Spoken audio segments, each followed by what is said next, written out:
Campina Grande, terça-feira, 16 de julho. Hoje celebra-se o Dia da Caridade e o Dia do Comerciante.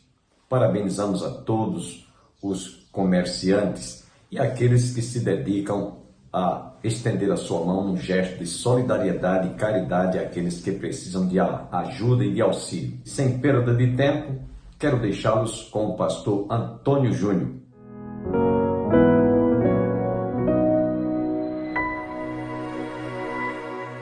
Lamentações 5:21 diz assim: converte-nos a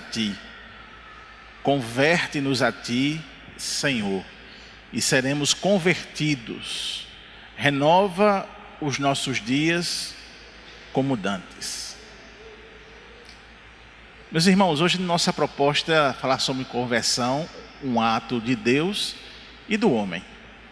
Então nós vamos tentar entender o que é a conversão e justamente esses dois trabalhos, tanto de Deus como também do homem. Mas para começar, eu preciso relembrar a todos nós daquilo que nós já estudamos, por exemplo, sobre o ser de Deus.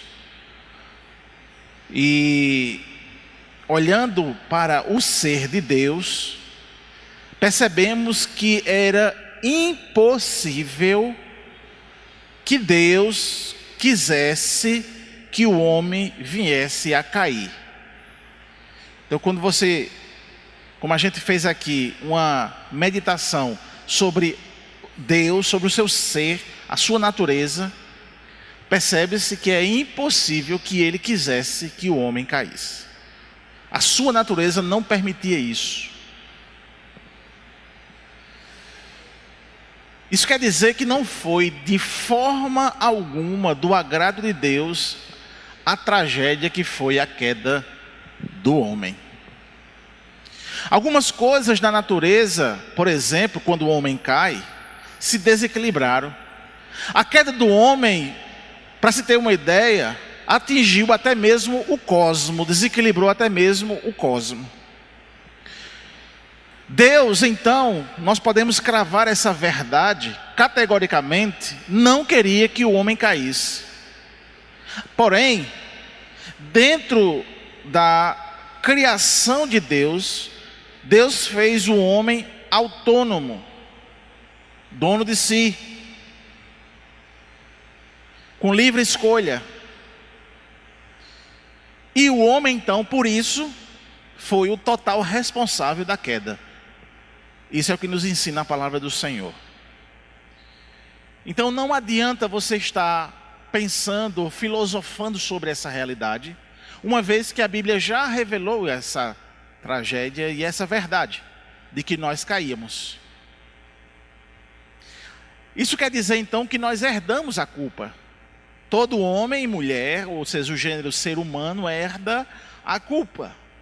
Isso quer dizer que nós somos considerados culpados do pecado de Adão. A ideia de herdar a culpa e herdar o pecado de Adão é que nós, ou os homens, ao cair, ou melhor, ao pecar, atestam isso. Então Paulo vai explicar, e ele explicou, quais foram os efeitos do pecado de Adão da seguinte maneira: portanto, por um homem entrou o pecado no mundo e pelo pecado a morte, assim a morte passou a todos os homens porque todos pecaram. Romanos 5:12. O contexto mostra Paulo em que ele não estava falando dos pecados que as pessoas efetivamente cometiam no dia a dia. Preste atenção nisso.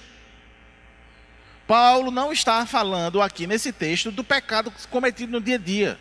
O que Paulo está dizendo aqui é a herança maldita. O que Paulo está dizendo aqui, ele está fazendo então uma comparação entre Adão e Cristo. E Paulo diz, portanto, dessa forma, ou seja, por intermédio do pecado de Adão, a morte passou a todos os homens, porque todos pecaram. Ele está dizendo que por meio do pecado de Adão, todos os homens pecaram. Esse é um ensino claro, e a gente já passou várias vezes por ele. Então, essa ideia de que todos pecaram significa que Deus considerou que todos nós pecamos quando Adão lhe desobedeceu. Então, para o ser divino, ao olhar a humanidade, é como se ele olhasse a culpa do homem, Adão, que está impregnado em todos, herdados por todos. Alguns outros versículos nós podemos citar aqui, por exemplo, do capítulo 3, ou melhor, do capítulo 5, verso 13 de Romanos. Porque até a lei estava o pecado no mundo, mas o pecado não é imputado, não havendo lei. No entanto, a morte reinou desde Adão até Moisés, até sobre aqueles que não tinham pecado, a semelhança da transgressão de Adão, o qual é a figura daquele que havia de vir. E o que é que Paulo estava explicando aqui? Alguns estavam dizendo assim, não, peraí, eu só sei o que é pecado depois que Deus mandou a lei para Moisés. E era como se eles estivessem argumentando de que antes da lei, ou antes de Moisés até Adão, as pessoas não sabiam. Paulo está dizendo, negativo. Desde sempre o homem pecou e a prova é a morte, e a prova é as guerras, e a prova é tudo aquilo que o pecado relega à humanidade. Então, amados irmãos, fica aqui configurado, não é, que Paulo está dizendo, que desde sempre houve o pecado. Então, diante desta catástrofe, que foi a queda, Deus providenciou um plano perfeito para o resgate desse ser que ele criou. A redenção, portanto, é esse plano estabelecido por Deus, acontecido na história, através do sacrifício de Cristo. E as Escrituras ensinam que o Filho de Deus, ao vir ao mundo para dar sua própria vida, tinha em vista a salvação de um povo peculiar. O nome de Jesus, porque ele salvará o seu povo dos pecados dele, Mateus 1, 21. O bom pastor dá a sua vida pelas ovelhas, João 10, 11. Maridos, amai vossas mulheres, como também Cristo amou a igreja e a si mesmo se entregou por ela, para que a santificasse, tendo-a purificado por meio da lavagem de água pela palavra, para apresentar a si mesmo igreja gloriosa. Efésios capítulo 5, versos 25 a 27. Meus irmãos, as Escrituras também ensinam que a expectativa do Redentor será plenamente realizada e que nenhum de todos quanto o Pai lhe deu deixará de ser salvo. É um texto ou é uma ideia que nos conforta. Isaías 53, 11. Ele verá o fruto do penoso trabalho de sua alma e ficará satisfeito. Essa é a ideia de que na redenção, no plano redentivo, todos os crentes, todos aqueles que derem ouvido ao chamado do Evangelho serão salvos, porque Deus se satisfará nesse chamado e naqueles que se convertem. E a vontade de quem me enviou é esta, que nenhum se perca de todos que me deu, pelo contrário, eu ressuscitarei no último dia. João 6, 37 e 39. João 17, 24 diz, Pai, a minha vontade é que onde eu estou, estejam também comigo os que me destes. Então ele terá plena satisfação, ele tem plena satisfação na salvação do crente, amém? Na sua salvação. É como se Deus, ele não é um orgulho, porque quando a gente usa a palavra orgulho é meio que pecaminoso, mas é como se Deus se alegrasse quando um crente ele se converte e ele diz assim, eita, o meu sacrifício não foi em vão. Eita, coisa boa. Eu enviei meu filho, não foi em vão. Mais um crente. Embora ele saiba, né, na eternidade, mas a ideia que se passa é essa. É que ele tem satisfação na salvação, porque ele tem satisfação na obra dele, do que ele fez. Aleluia. E finalmente, quando todos estiverem congregando no céu, ele dirá, eis aqui estou eu, e os filhos que Deus me deu. Hebreus 2, 13. Então, o Salvador terá a plena recompensa por sua obediência até a morte, quando apresentar ao Pai todos os que lhe tinham sido dados no pacto da graça, para que fossem redimidos dentre todos os povos, reinos, línguas e nações da terra. Nessa ideia, irmãos, nós percebemos também que nesses últimos dias há um levante crescente, tanto da perseguição à igreja, como de outro lado, mais pessoas se levantando para levar a igreja. É por isso que chega, irmãos, trabalhos missionários onde a gente menos espera. É por isso que tantas e tantas igrejas estão se levantando, enviando trabalhos missionários. Porque os dias eles vão se encurtando, mas o número daqueles que foram eleitos precisam ir aparecendo até que chegue o último e ele venha. Então o trabalho missionário, ele é urgente, porque está dentro do plano de Deus, da direção de Deus. Amém? Glorificado seja o nome do Senhor. E há satisfação em Deus nisso. Mas antes de entrarmos na conversão propriamente dita, precisamos entender que, para chegar à conversão, Deus fez um ato só dele, só ele fez. Na obra da regeneração, não exercemos nenhum papel ativo. Pelo contrário, de uma obra totalmente de Deus, Ele estabeleceu esse ato. E vemos isso, por exemplo, quando João fala a respeito daqueles a quem Cristo deu o poder de serem feitos filhos de Deus. Ou seja, quando João escreve o capítulo 1, versículo 13, diz: os quais não nasceram por descendência natural, nem pela vontade da carne, nem pela vontade de algum homem, mas nasceram de Deus.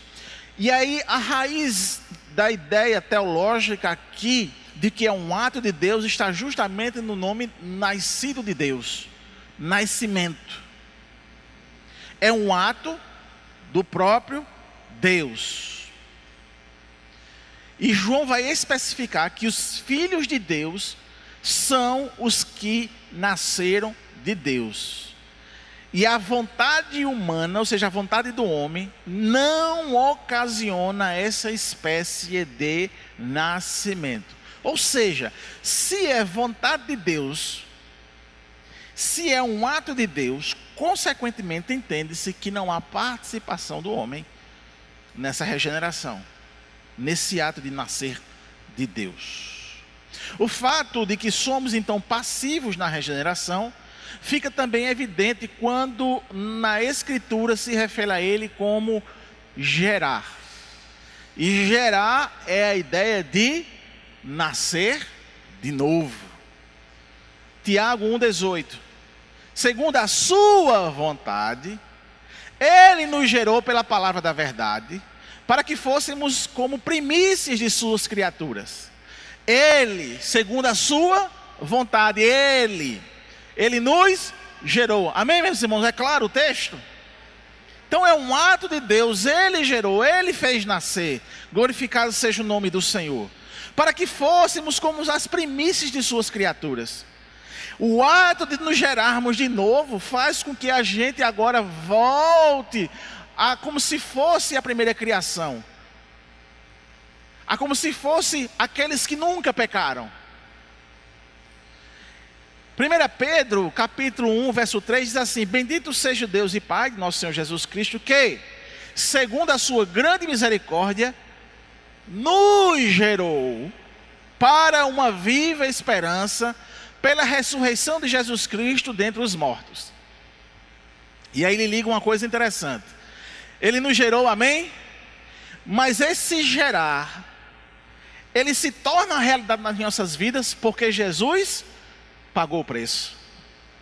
Então estava tudo no plano perfeito de Deus, tudo milimetricamente pensado e estabelecido na história, e por isso que nós estamos aqui nesta noite. Quando nós lemos João 3, e é o texto clássico, esse capítulo, né, capítulo 3 de João, versículo 3 ao versículo 5, diz assim: Jesus respondeu e disse-lhe: na verdade te digo, que aquele que nascer de novo, não pode ver o reino de Deus. Disse-lhe Nicodemos: como pode um homem nascer sendo velho?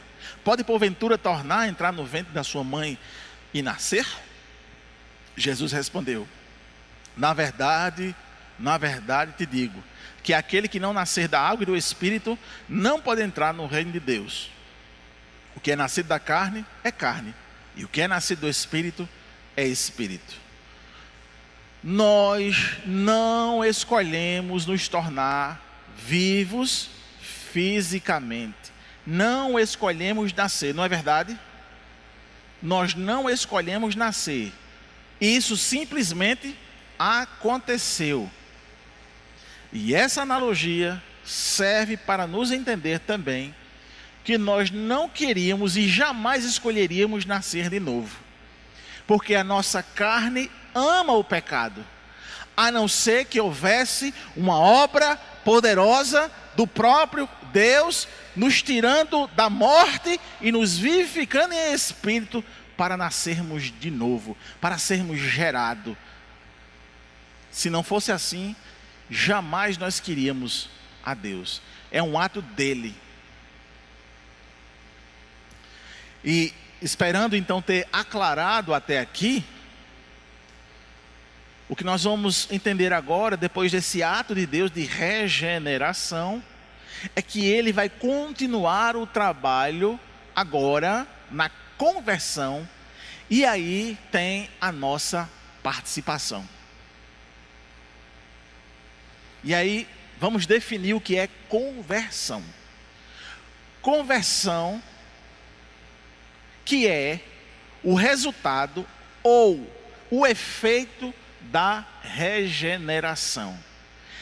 É uma mudança voluntária na mente do pecador eleito, na qual ele se volta internamente do pecado em arrependimento e internamente se volta para o Senhor Jesus Cristo em fé.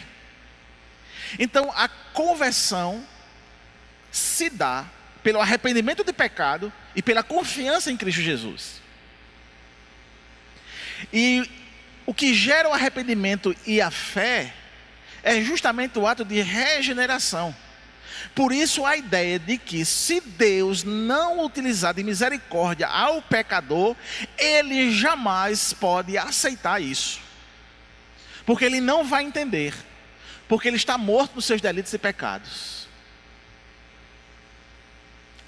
E aí então, entende-se, irmãos, que há um primeiro ato de Deus e depois um ato do homem em resposta ao ato de Deus.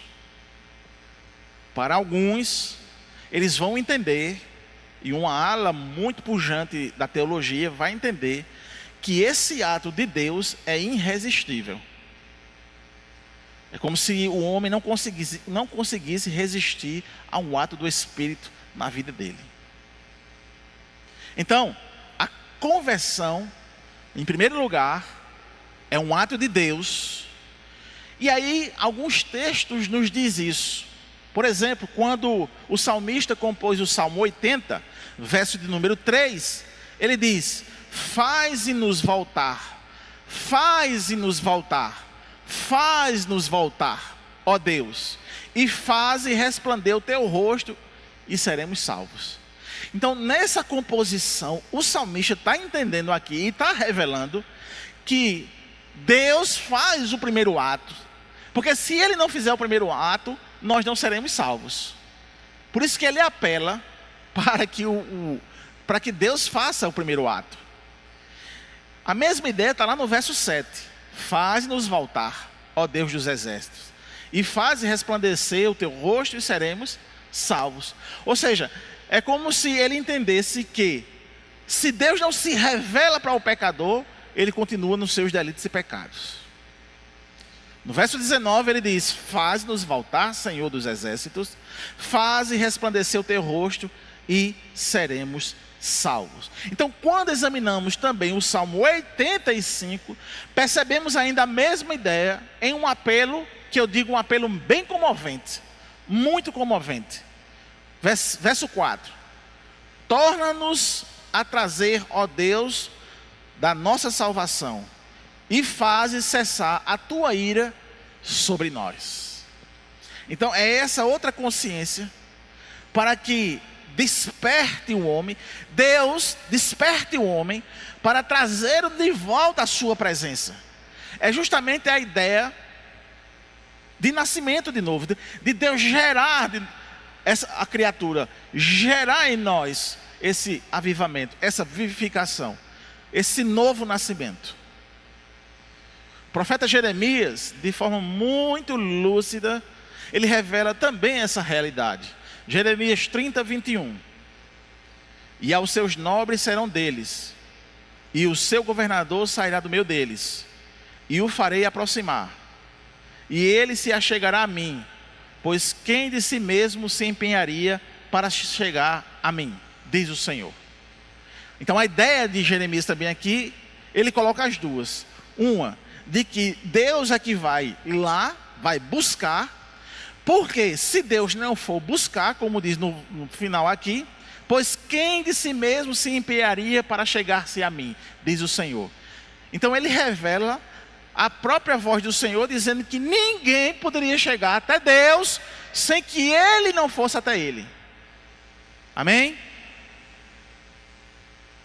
Então essa realidade de incapacidade é retratada aqui nesse versículo. O homem é incapaz de se chegar a Deus por si mesmo. E aí também é outra resposta que sempre quando a gente fala sobre esse assunto, recorrentemente ela volta. É de que, pelo homem ser incapaz de chegar a Deus verdadeiramente, ele, como tem um senso da divindade, porque ele foi criado imagem e semelhança, ele fica como uma barata tonta. E me perdoe a analogia, mas como uma barata tonta, vai para um pé de pau, vai para o sol, vai para a lua, vai para uma imagem, vai para outra pessoa, ele fica procurando Deus. E pelo fato de ele estar alienado de Deus, ele fica tonto, sem saber. Entende, irmãos? Até que Deus vá lá e o gere. Aí ele vai para o Deus verdadeiro. É tanto, meus irmãos, que a gente não precisa se degladiar com absolutamente ninguém. O que devemos fazer é dizer a razão da nossa fé, amém? Mas a gente não pode empurrar a nossa fé de igual abaixo. Porque se Deus não gerar fé naquela pessoa, ele continuará cego.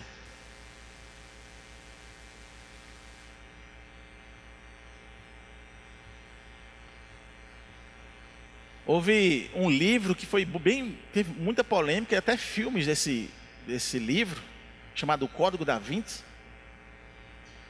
Tem uma passagem lá no filme que o professor diz uma coisa que é uma realidade bíblica.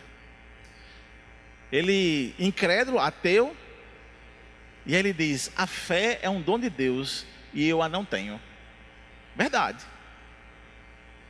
Ou seja, o que fazia ele continuar não crendo é porque o dom da fé não tinha sido dado a ele. Ele estava dizendo, e é uma verdade bíblica, enquanto Deus não der esse dom, a pessoa é incapaz de acreditar, de confiar, de entregar a sua vida a Deus.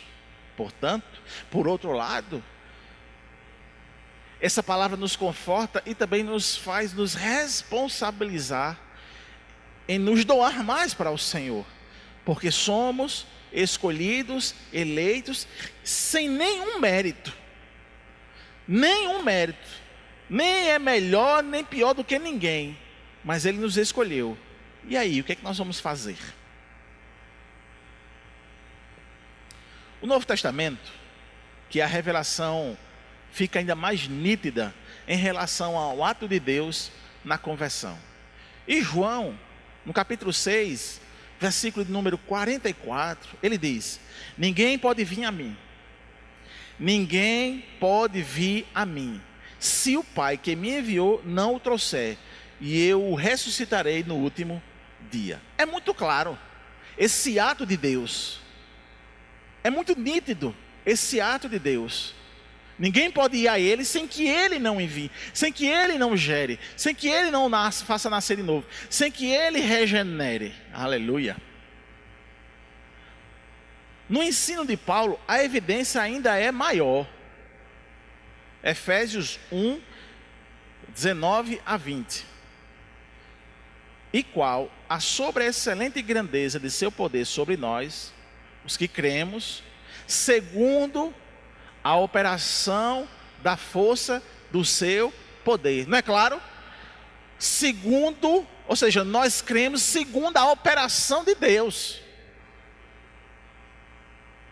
que manifestou em Cristo, ressuscitando dentre os mortos e pondo à sua direita nos céus. Então, para Paulo, era muito claro essa obra de Deus, esse ato de chamado. Inclusive, ele escreve para a igreja de Tessalônica dizendo que orava por eles para que Deus os capacitasse a ter uma vida que correspondesse ao chamado.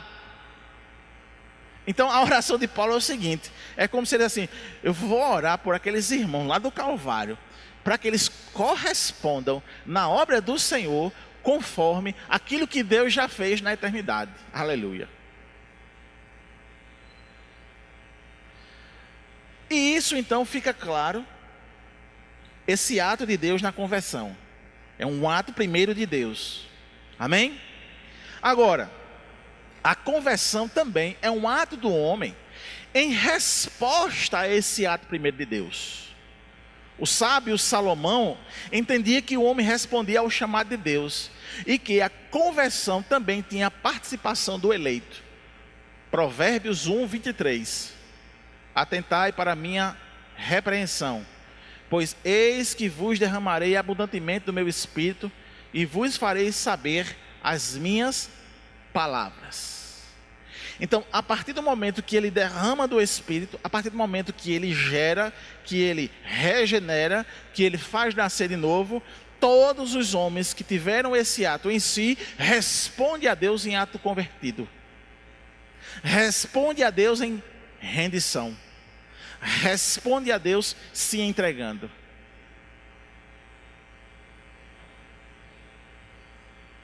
Isaías também revela essa possibilidade do ato do homem quando Deus diz para que se convertam. E aí eu não coloquei aqui o capítulo de Isaías, mas o versículo 6 diz: convertei-vos, porque aquele contra quem os filhos de Israel se rebelaram tão profundamente. Então, é o apelo para o homem: convertam-se.